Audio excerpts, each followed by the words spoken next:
안녕하세요. 반갑습니다. 시문입니다.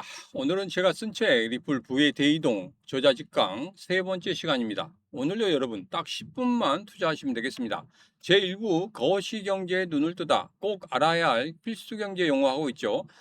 지지난 시간에 인플레이션, 디플레이션, 그리고 스태그플레이션에 대해서 알아보고 지난 시간에는 기준금리, 양적 완화와 긴축, 그리고 유동성에 대해서 알아봤습니다. 이게 가장 중요한 게 뭐냐면 이번 8월 8일 제가 컨퍼런스에서 이런 말씀 드렸습니다. 돈이 어떻게 이동하는지, 돈의 이동에 따라서 여러분들 거기에서 수익을 창출하자 이렇게 말씀드렸단 말이에요. 뭐냐면 주식 시장도 좋고 코인 시장도 좋고 채권, 금 어떤 것이든 좋습니다. 어떤 것이든지 돈이 되는 곳 그리고 돈이 흘러가는 곳 그 흐름만 안다고 하면 여러분 충분히 그 시장 따라가서 수익을 낼 수 있다 이렇게 말씀드렸죠. 자, 오늘의 이야기는 기준금리, 양적 완화 긴축 그리고 유동성에 대해서 이야기를 해보도록 하겠습니다. 지금 제가 저자직강 세 번째 시간 모두 다 돈의 흐름에 대해서 이야기하고 있고 돈이 많아지게 된다고 하면 우리는 어떻게 대응해야 되고 돈이 시장에서 적어진다고 하면 어떻게 대응해야 되는지 그런 부분에 대해서 이야기하고 있는 거예요. 자, 그렇기 때문에 이 부분도 상당히 중요하다.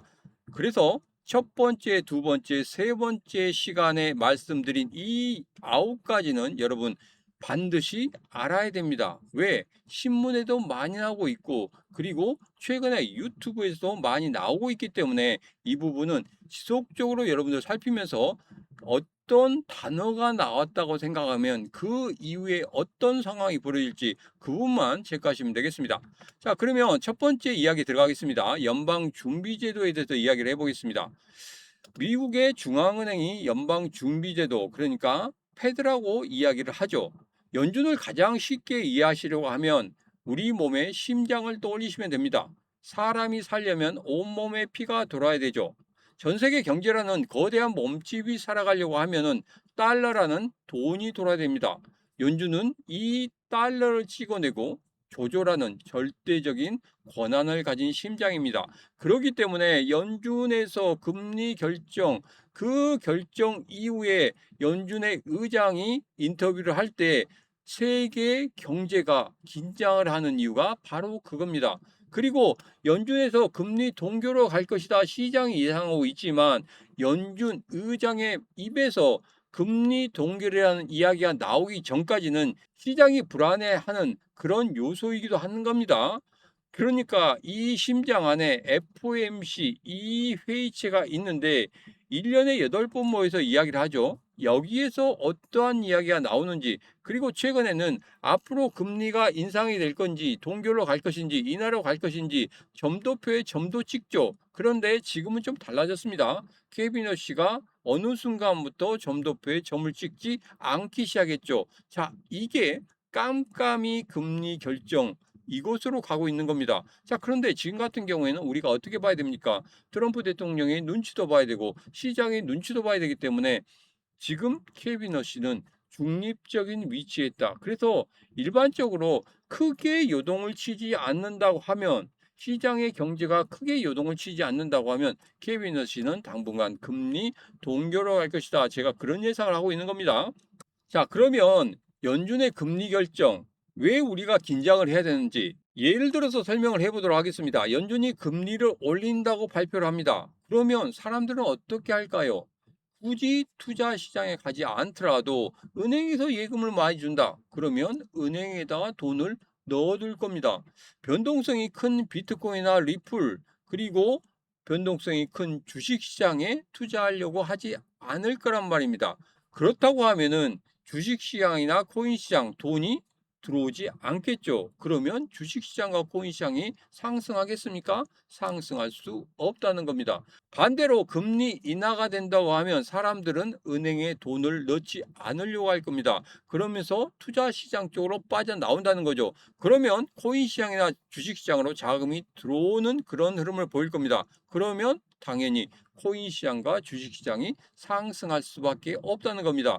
자, 여기에서 연관성이 있죠. 제가 첫 번째 시간, 두 번째 시간, 오늘 세 번째 시간 모두 다 이야기하는 게 전부 다 엮여져 있습니다. 그렇기 때문에 여러분들 첫 번째, 두 번째, 세 번째 시간 모두 다 같은 것을 공부하고 있기 때문에 여러분들 절대 여기에서 연관짓지 않고는 절대 이 세 번째 시간까지의 모든 이 경제 용어를 이해할 수 없다는 겁니다. 그래서 지금 제가 말씀드리는 게 이게 이해가 안 된다고 하시면은 첫 번째, 두 번째, 세 번째 오늘 이 시간까지의 내용을 다시 한번 돌려서 여러분들 꼭 확인하시면 되겠습니다.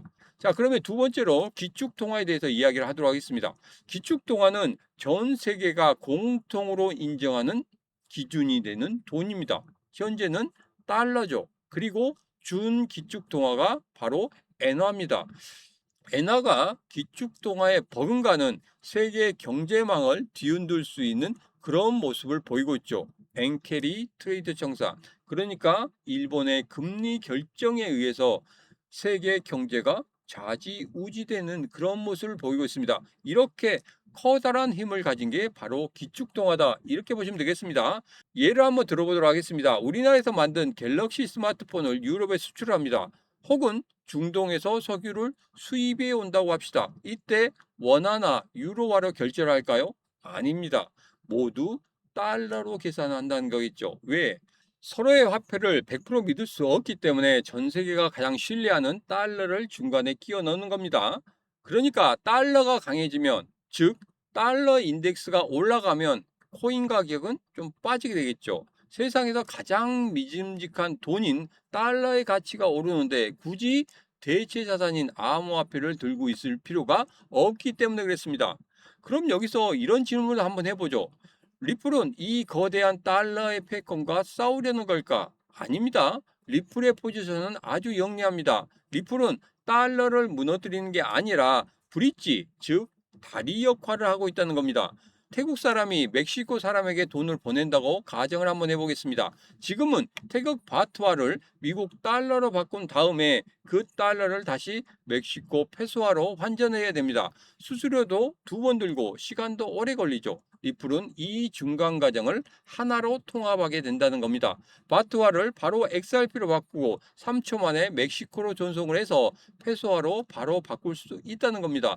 굳이 무거운 달러를 거치지 않아도 전 세계 돈이 원활하게 흐를 수 있도록 윤활유 역할을 하는 거, 바로 이게 리플의 진짜 가치라는 겁니다. 제가 그래서 우리 XRP 리플에 대해서 여러분들에게 계속적으로 강조하는 게 바로 이겁니다. 자, 그러면 세 번째 이야기를 해보도록 하겠습니다. 법정화폐입니다. 지금 여러분 지갑 속에 있는 5만원권, 만원권 지폐가 바로 법정화폐입니다. 냉정하게 한번 생각해 보겠습니다. 그 지폐 불에 태우면 그냥 없어지는 종이 쪼가리입니다. 그런데 왜 우리는 그 종이 한 장으로 맛있는 밥을 사 먹을 수 있을까요? 바로 정부에서 이것은 5만 원의 가치가 있다고 법으로 정해놨고 우리가 그 국가의 신용을 믿기 때문에 그렇습니다. 그런데 이 법정화폐에 아주 치명적인 약점이 있습니다. 바로 국가가 마음만 먹으면 무한정 찍어낼 수 있다는 그런 사실입니다. 역사적인 신뢰가 있었죠. 베네수엘라나 짐바브웨를 보십시오. 정부가 경제정책에 실패하고 빚을 갚기 위해서 윤정기를 돌려 돈을 마구잡이로 찍어냈습니다. 그 결과 어떻게 됐습니까? 돈의 가치가 휴지 조각이 돼서 빵 한 덩어리를 사려고 하면 수레의 지폐를 산더미처럼 싣고 가야 빵 한 조각을 살 수 있다는 겁니다. 국가의 신용이 무너지는 순간에 법정화폐는 뗄감보다 못한 그런 신세가 된다는 겁니다. 비트코인을 비롯해서 암호화폐가 세상에 나온 근본적인 이유가 바로 여기에 있다는 겁니다. 사람이 통제하는 중앙정부의 변덕에 기대지 않겠다는 그런 뜻입니다. 그 대신 거짓말을 하지 않는 수학적 알고리즘과 블록체인 기술을 믿겠다는 거겠죠. 발행량이 딱 정해져 있어서 아무도 함부로 찍어낼 수가 없고 누구나 장부를 투명하게 볼 수 있는 화폐, 이것이 바로 우리 법정화폐를 넘어서 디지털 자산에 투자해야 되는 가장 본질적인 이유이자 가장 강력한 내재 가치입니다. 자, 오늘은 연준의 달러 공급 메커니즘, 기축통화 리플의 브릿지 역할, 그리고 법정화폐의 치명적인 단점까지 여러분들과 자세하게 살펴봤습니다. 자, 다음 시간에서는 환율과 외환시장, 그리고 경계 침체 및 아래 공포, 공급과 수요 법칙에 대해서 알아보도록 하겠습니다. 오늘도 10분 동안 여러분 정말 고생 많으셨습니다. 그런데 가장 중요한 것은 첫 번째, 두 번째, 세 번째 시간 이 9가지의 경제 용어가 가장 중요하다는 거. 앞서도 말씀드렸지만 이 경제 용어가 나왔을 때 그 이후에 우리 경제가 어떻게 변할 것인가 이 부분에 대해서는 이 9개 전부 다 맞물려 있는 기하처럼 돌아갑니다. 그렇기 때문에 이 9개 경제 용어 이것을 확실하게 여러분 숙지하시고 그리고 어떠한 단어가 나왔을 때 이 단어를 통해서 우리 경제가 어떻게 변할지 이 부분 꼭 여러분 다시 한번 공부를 하시기 바라겠습니다. 그러면 다음 시간 네 번째 시간에 다시 한번 여러분들과 뵙도록 하겠습니다. 고맙습니다.